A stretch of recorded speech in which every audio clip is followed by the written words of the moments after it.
Perkenalkan, nama saya Husni Asmi, NIM 222160005. Pada kesempatan kali ini, saya akan membahas makromolekul utama.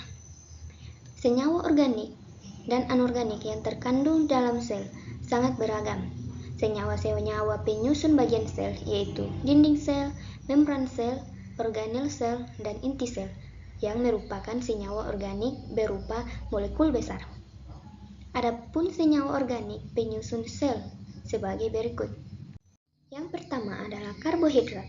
Karbohidrat adalah senyawa penghasil energi dari hasil proses fotosintesis, di mana karbohidrat itu dapat ditemukan di kacang-kacangan, buah-buahan, sayuran, dan susu. Senyawa penyusun karbohidrat yaitu karbon, hidrogen, dan oksigen. Kemudian, gugus fungsi karbon yang pertama yaitu gugus fungsi aldehid, di mana karbon akan mengikat hidrogen dan oksigen dan juga akan mengikat satu senyawa lainnya. Kedua yaitu gugus fungsi keton, di mana karbon akan mengikat oksigen dan mengikat dua senyawa yang berbeda. Yang kedua adalah lipid. Lipid adalah sumber energi kedua setelah karbohidrat yang berupa lemak. Jadi, apabila seseorang kurang makan makanan yang mengandung karbohidrat, otomatis energi yang ada pada lipid yang akan digunakan. Itulah sebabnya orang yang melakukan diet, lemaknya akan berkurang. Sama halnya dengan karbohidrat. Penyusun lipid yaitu karbon, hidrogen, dan oksigen. Adapun karakteristik lipid. Lipid adalah molekul nonpolar, berminyak dan berlemak, yang disimpan dalam jaringan adiposa tubuh. Kemudian, lipid merupakan kelompok senyawa heterogen, yang sebagian besarnya terdiri dari rantai hidrokarbon. Kemudian, lipid adalah molekul organik kaya energi, yang menyediakan energi untuk berbagai proses kehidupan.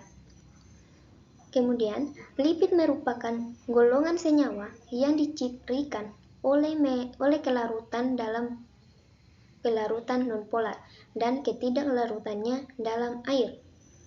Kemudian, lipid berperan penting dalam sistem biologis karena membantu penghalangan mekanis yang memisahkan sel dari lingkungan luar yang dikenal sebagai membran sel. Yang ketiga adalah protein.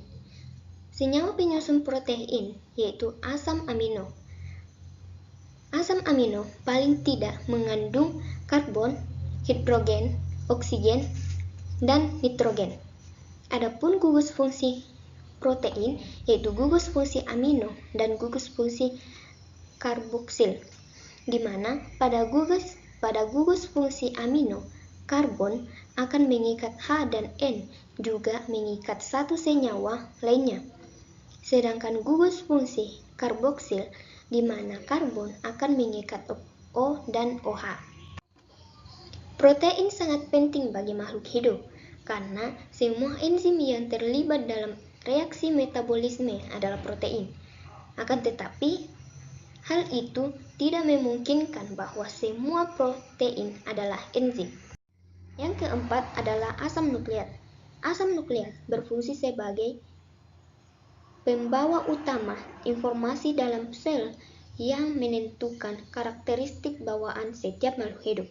Asam nukleat terbagi atas dua yaitu RNA dan DNA, di mana posisi RNA mentransfer kode genetika dari nukleus ke ribosom untuk membuat protein, sedangkan DNA mentransmisikan informasi genetik untuk membuat sel lain dan organisme baru. Penyimpanan informasi genetika jangka panjang.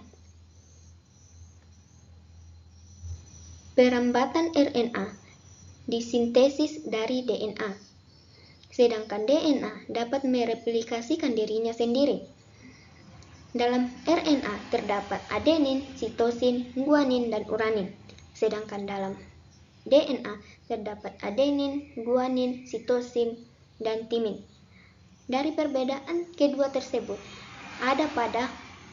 untuk RNA terdapat urasil, sedangkan DNA terdapat timin. Kemudian, RNA terletak di sitoplasma, nukleus, dan ribosom, sedangkan DNA terletak di inti sel dan mitokondria. Itulah penjelasan dari saya. Kurang dan lebihnya mohon dimaafkan. Wabillahi taufiq wal hidayah. Assalamualaikum warahmatullahi wabarakatuh.